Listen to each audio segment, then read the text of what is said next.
this video, we're going to teach you how to do balancing of equations, hopefully in a little bit more of a systematic method, but in the end, it still ends up being a lot of guessing and checking. So in our example here, we have this process called electrolysis, and basically what that means is you take some kind of liquid, it could be molten, it could be in liquid form like water, you run an electric current through it. And when you do that, that electric current will actually convert water into its constituent gases, hydrogen and oxygen. So our first thing here is we need to write a chemical equation for this.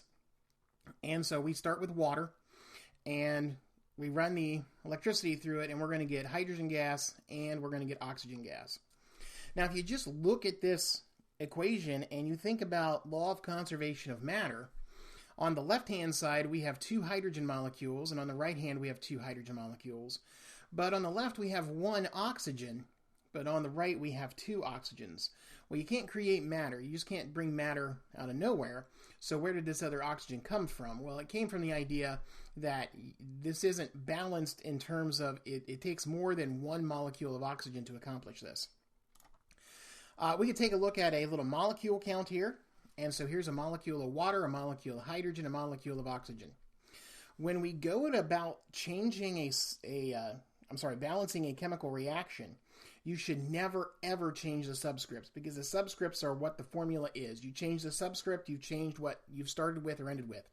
For instance, we can't just write a number 2 on the other side of oxygen here, because that's no longer water, that's hydrogen peroxide. And we didn't start with hydrogen peroxide, we started with water. So how in the world do we do this? Well, when you balance chemical equations, you write coefficients in front of your chemical compounds. So how I always start these is I make a list of the elements down from the yield zero. And so we have hydrogen and we have oxygen. And then I do an atom count. And so I got 2 hydrogens on both sides. So I put a 2 and a 2. On the oxygen, I got a 1 and a 2. And so now you start balancing it by adding coefficients in front of our chemical compounds. So oxygen is what's unbalanced right now. So we drop a 2 in front of H2O. That brings in a second water molecule. So you've got to change everything here on the left that just got changed. So yes, our oxygen went from 1 to 2, but our hydrogen went from 2 to 4. So it looks like we balanced oxygen, we've unbalanced hydrogen, it looks like we're going nowhere. Well, that may not necessarily be the case.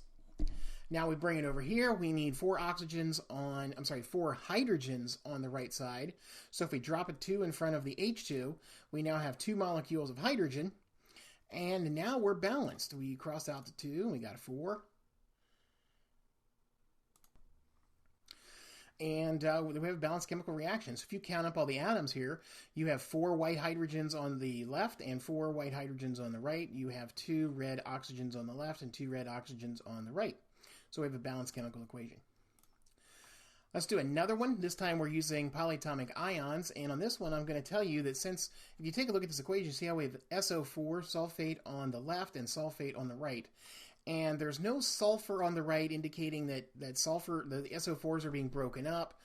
Sometimes you might see like SO2s or something. It tells you that the SO4s have to be being destroyed.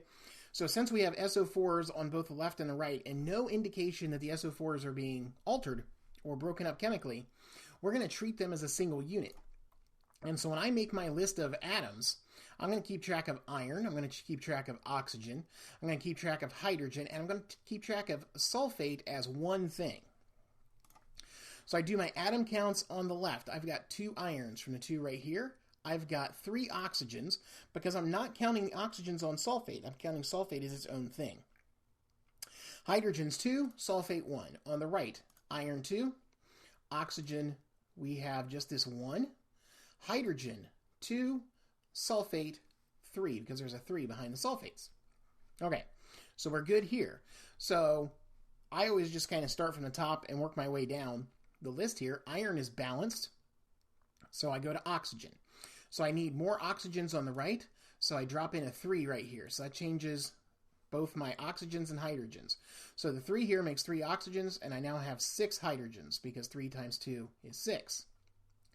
All right, so now I balance off my hydrogens. So I go over here, I add a 3 in front of there. That's going to change the sulfate into hydrogen. 3 times 2 is 6 hydrogens, and I now have 3 sulfates, 2, 3, 6, 3, and we're balanced.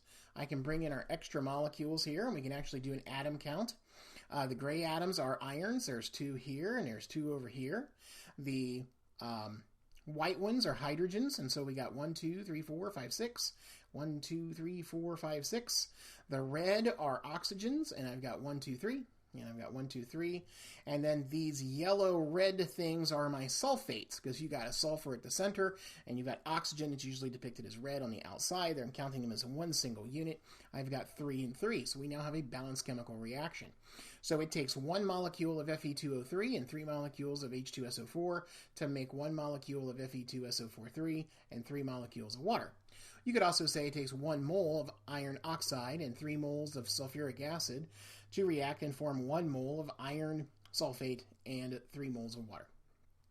So, the idea about balancing chemical reactions is making sure you have the right number of atoms on each side, because you can't violate law of conservation of mass. You got to have the same amount of stuff on both sides of the equation.